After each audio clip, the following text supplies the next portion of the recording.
All right. Well, much like Festivus, that was the airing of the grievances, Jim. Let's now get to the feats of strength. WWE showing off their worldwide muscle. Smackdown and Raw this past week, or 2 weeks technically. I mean, well, it was within the last week.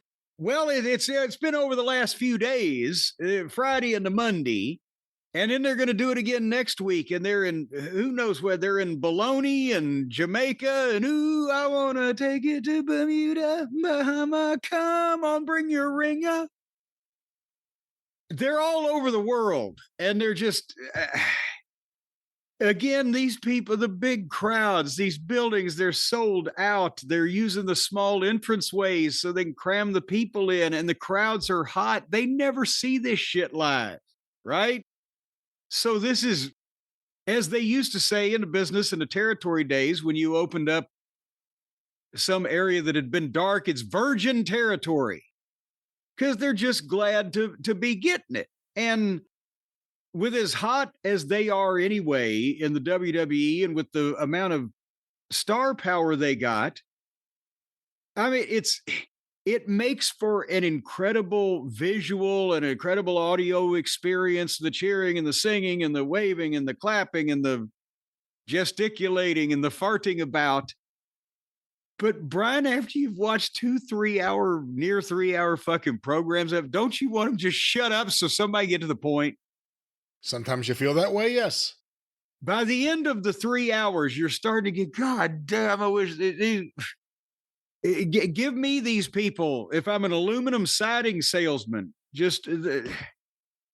but anyway, there's some things on SmackDown we must recognize. But again, at Barcelona, I don't know how many people they had. These drone shots look like it's the goddamn Roman Coliseum. And LA Knight was crazy over.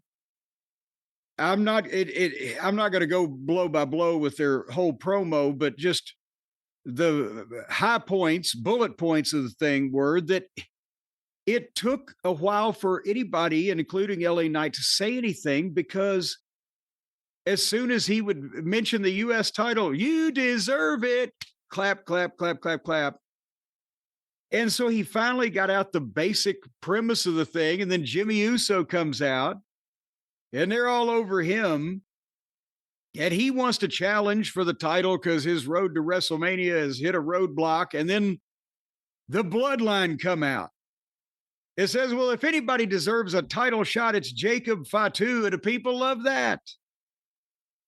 And then when they get in a fight, obviously, Nick and Brown Strongman comes out to even the odds with Solo and Jacob and Tommy Tonga. And then Aldis comes out and makes a 6-man right now. And here we go. And the people are loving it. That's it. Again, these guys are all over, but the atmosphere is boosted by these people that are clearly having the fucking time of their life. Do you agree with this? That's the best thing about these international shows, the crowd. Because, that's, again, it's not, even if the American audience, if they're in Cleveland and it's the only show they've been to that year, they still know they have the opportunity to go to more, or they could go to Columbus, or they could go to fucking Toledo or whatever. It's not like it's a rarefied thing that you can only get in certain seasons or whatever. Anywho, they had the 6-man, and I just got Brown is rotten.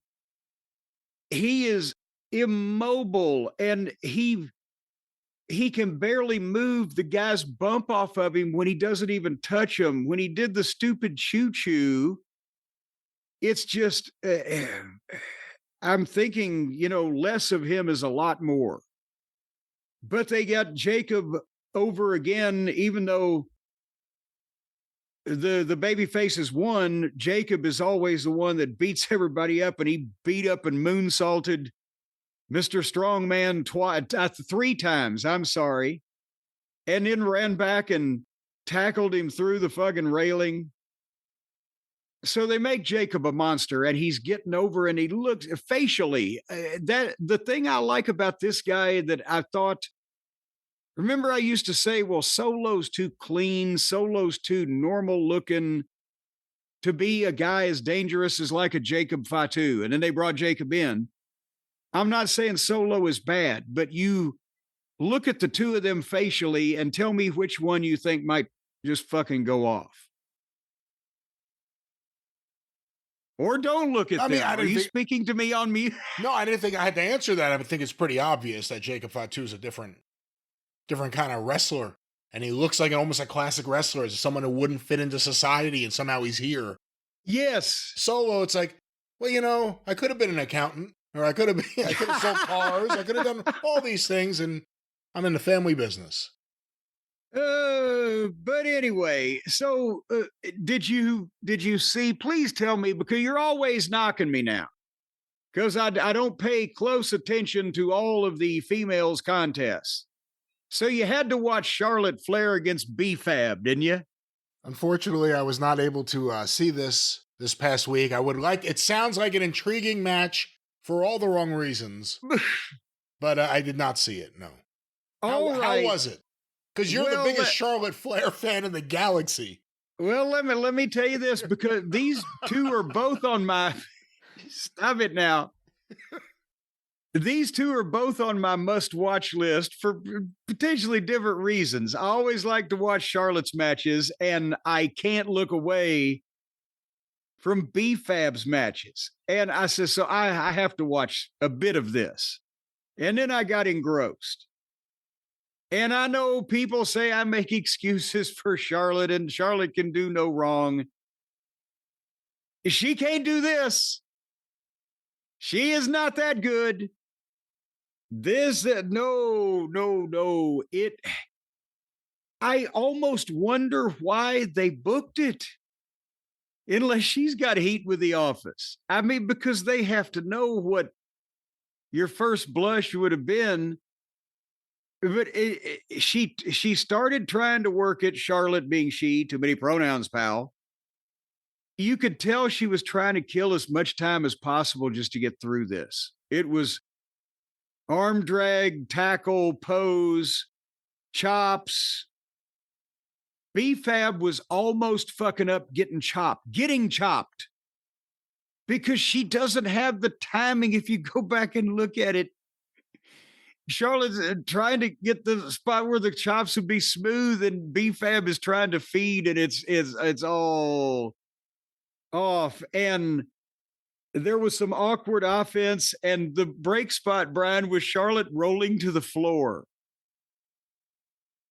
And thankfully there was a break, because it kept us from seeing 3 more minutes of this. And then at one point there was a smidge of heat by Charlotte, and then B-Fab tried to make a comeback, and at one point couldn't figure out which way to shoot Charlotte off.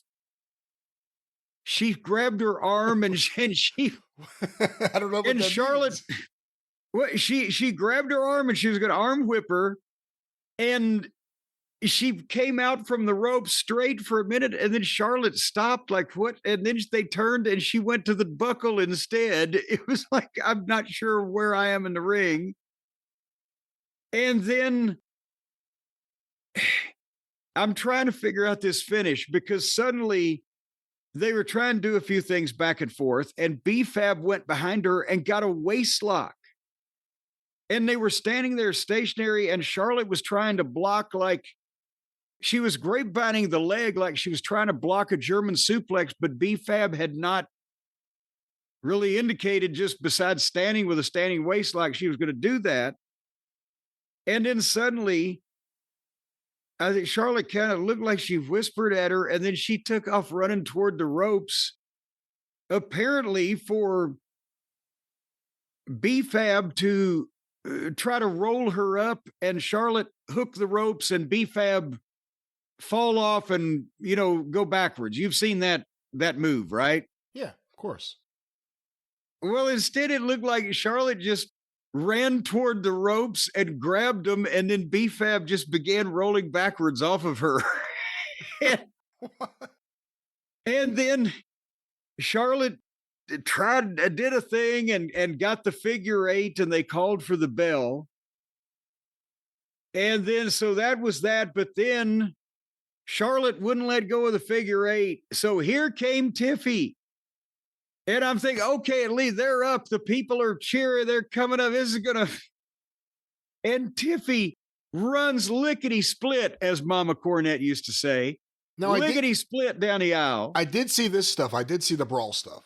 Okay, well, she runs and she tries to roll under the ropes to make the big save of poor B-Fab, and she rolls and hangs her leg on the bottom rope and stops, boom, stops her dead, and she immediately spins around and rolls the other way and squirms into the ring. And then they get in a big fight. And then here come the referees and the agents and the pull apart and a lot of movement and maybe not so much connecting there in all cases. But they had the big, whoop-de-doo there. So that was exciting, but God almighty. Yeah, Charlotte, I like Charlotte and Charlotte's good, but even Charlotte could not do this. And it was almost like could somebody have fallen in the back and hurt themselves and B-Fab had to be pressed in as the understudy? They didn't really want to do this on purpose, but they had no choice. Can somebody explain this?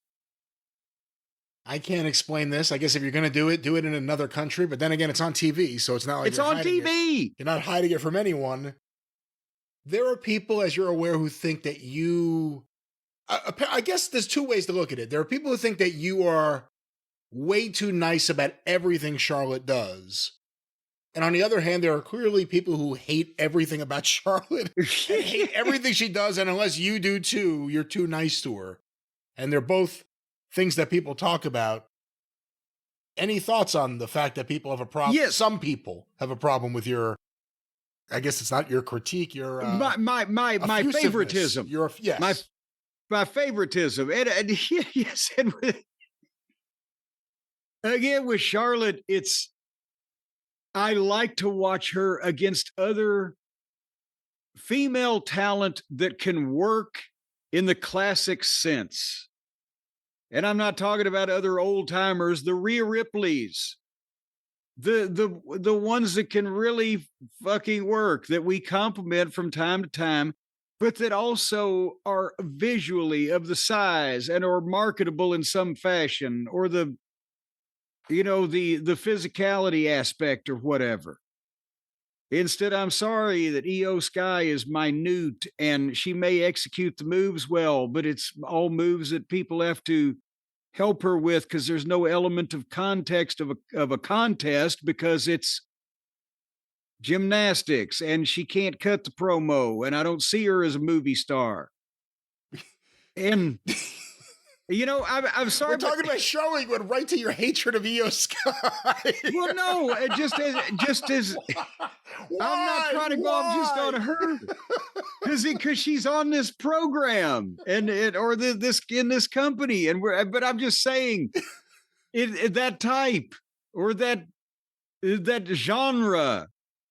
So, but Charlotte, I see as the classic Ice Queen wrestling heel. She's maturing into the whoo type of, fucking flair performer. She's got a more classic gimmick. Rhea Ripley's younger. She's more hip. The kids like her. She's what's happening. All those modern phrases. Yeah, I like that Rhea Ripley. She's really hip. Yeah, she's hip and she's what's happening. She's really boss, man. But they've got looks and they're stars. And Bianca, I will give. Except I don't know what she did with her hair on this. I think it was raw. She looked like she dipped her head in a bucket of shellac. But I'm just, not on a 50-50 basis being shoved down our throats with a lot of fucking whining and young ladies who cannot deliver their verbosity or their verbality without sounding like they're auditioning for the fucking high school drama class, things like that, blah, blah, blah. And it's not just, she can do a moonsault, but that's not the guys either. Somebody called that fucking Spitball Mike Bailey on Twitter. They called him Hong Kong Fooey. Oh my God, that's so funny. So, but anyway, with these young ladies, they weren't done yet. Charlotte and Tiffy, because Miz came to the ring for a Miz TV segment, and then Tiffy and Charlotte came out still fighting and had more pull apart. And Tiffy climbed up and flipped off the top of the entranceway onto the whole pile of them. So we got that going for us. A couple of other things I wanted to recognize on SmackDown. Priest and Nakamura had a match, which I did not watch, obviously, but Drew McIntyre came out and is just wonderful. He's just a wonderful, great heel. And he beat the shit out of Priest. And Brian, remember when Carmelo Hayes was the number 3 draft pick? And we said, what the fuck are they doing? Are they out of their minds? I think they're still trying to figure out what they're doing. I think they finally figured out what the fuck. And Randy Orton beat him in fine fashion. It took longer than it should, but it was still pretty decisive. And then he went to punt him, and Owens pulled Carmelo out, and Orton ran Owens off. So which young guy who they clearly at one point thought was a priority are they booking worse? Carmelo Hayes or Austin Theory? Theory's much worse as far as booking, but Carmelo's worse as far as talent. But yeah, no, I think Theory either he ticked off Triple H when he was Vince's boy, or he's done something else that they're just like, no, because they're just not only presenting him as a flunky on the main television, they won't even send him back to NXT to be on top. They send him back to NXT every once in a while to get the NXT guy over. So I don't know. Hey, can anybody out there, we have a vast listenership, tell me what the people in power believe is wrong, either mentally, physically, or emotionally, or reputationally with Austin Theory as to why they're doing the things that they'd be doing. But speaking on the subject of doing things that they be doing, did you watch Gunther and Axiom? No, I did not. Well, I did. Because again, I'm not going to give you a blow by blow on the match, but you said earlier, well, something like it's an international audience, or it's the audience over there. Oh, but it's on TV. This is the perfect spot where, yes, the people in the building loved it, but it's on fucking TV. Because Axiom is apparently from, where were they? Barcelona, did I say? That's in Spain. Last time I checked it, right? Apparently Axiom is from Spain. I don't remember whether they said specifically Barcelona. They have other towns over there, don't they? They do. In Spain? I thought Axiom was the name of the tag team. What's the name of the tag team he's in? No, the other guy's just named like fucking Nathan Frazier. Nathan Frazier. Yes. I thought their tag team was it not Axiom? He's the only Axiom? No, he's the guy that's Axiom? named Axiom. Okay. What is it? Hold on here one second, because I don't know what the fuck we're talking about here. I didn't mean to. American Heritage. I can't lift the 5th edition. That I'll get a hernia.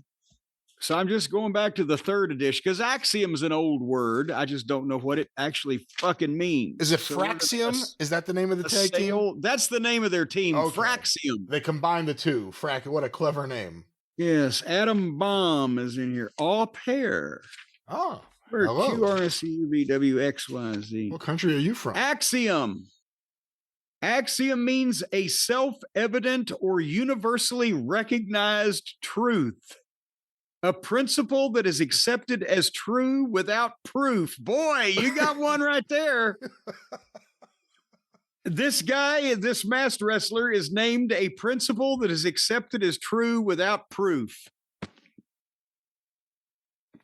Point is, Well, how true was this match? well, that's the thing. Gunther comes out, he cuts a promo on Jey Uso because that's where they're headed. But he heard there's a kid that's the best wrestler from Spain, and you love him. That doesn't mean a damn thing. And he wants to bring him out. They're going to have a fight, and it's Axiom. And I was like, what the fuck? Because I didn't know who it was at first. And then when he comes out, he's half of that, as I mentioned before, that lousy looking outlaw NXT tag team. The other guy's just a hairy, skinny goof. And this guy is like 5'6" and weighs 170 in a random luchador mask. Axiom. And you have to believe in him because there is no proof. And he's a foot shorter and at least 75 pounds lighter than Gunther or whatever the fuck. And I'm thinking, yes, the people behind him or in the building are behind him, but this is on television before and while Gunther's world champion and before WrestleMania. I watched it because Gunther is great. He doesn't do any stupid shit. And he knows how to build a match and how to have a match and not make himself look overly stupid. Sometimes there's timing issues on a part of the other guy that he can't compensate for. You can't have both matches. But I'm thinking, Jesus, is this doable even for him? And I think, the fans there loved it, but it showed the world that this tiny little fellow was kicking the shit out of Gunther for a while. It wasn't egregious like it would have been in AEW, and it was mostly logical. At one point, Axiom kicked out of Gunther's power bomb. That was a little far-fetched. And Gunther had to stooge for a lot of the guy's stuff because he's the hometown crowd. But finally, powerbomb, clothesline, powerbomb, 1, 2, 3. And then he put the sleeper on the fractured Axiom and left him laying. But was he the one?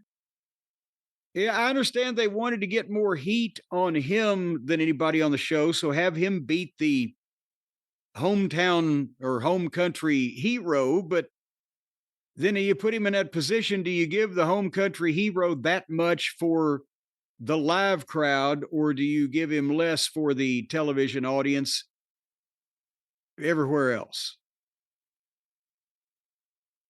That's a conundrum. Yeah. I think they gave him a little much. And then one more thing. Paul Heyman, now that we put him over at the top of the program, did you watch his promo? I did not. I actually missed the second half of the show. Okay, well, in that case, you may believe that I'm exaggerating here, but I think Paul was jet lagged. I think I always love his shit, but this wasn't it, dog. But at the same time, he was there with nothing to do, no one to confront him, no big statement to make that furthers along the stories, and he just had to kind of go out and wing it. But his whole promo was today is Roman Reigns Day because it's the release of the WWE 2K25 video game. Now wait till the show is over to start playing it, and then that's what he was repeating over and over. The WWE 2K25 video game, and they got the blurb on the screen, so it's blatant commercial that the people are not really that into. And he tried then to start doing the promo that some people have problems with Roman, and one is my friend CM Punk, and they started chanting for Punk. But it's not CM Punk Day, nor will it ever be Seth Rollins Day. And then they sang that the tune. Whoa, I goddamn. And of course, Paul said, I hate that song. And then he plugged the video game again.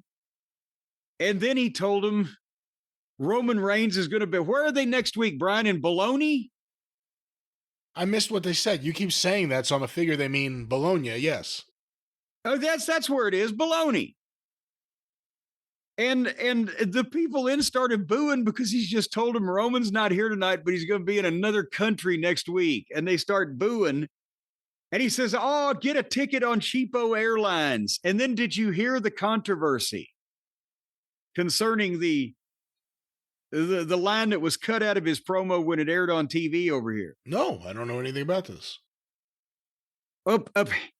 They were in Barcelona, so the show was actually happening before its time slot here, right? So it aired in its normal time slot, 8 to 10 p.m. Eastern, or 8 to 11 p.m. Eastern on Friday night, but it had happened in the afternoon. And apparently what Paul said was, because they're in Spain there and they're in Italy next week. And Paul said, "Oh, you get a ticket on Cheapo Airlines and fly over there." What? It's not like Mussolini is standing guard at the border and won't let you across. And for some reason, I don't know, maybe they were just 7 seconds long on time. That line did not air on Friday night on the USA Network. There was a crowd shot and then a transition to the next line. So anyway, and then he said, "Next week you can say anything you want to say to Roman Reigns' face," and he left. So it was Paul. So, I mean, it wasn't painfully bad, but it was good for a little amusing antidote there. But it wasn't his normal oratory because he didn't have much to fucking do. I'm sure on camera, I'm sure he was just running around a little busy beaver backstage.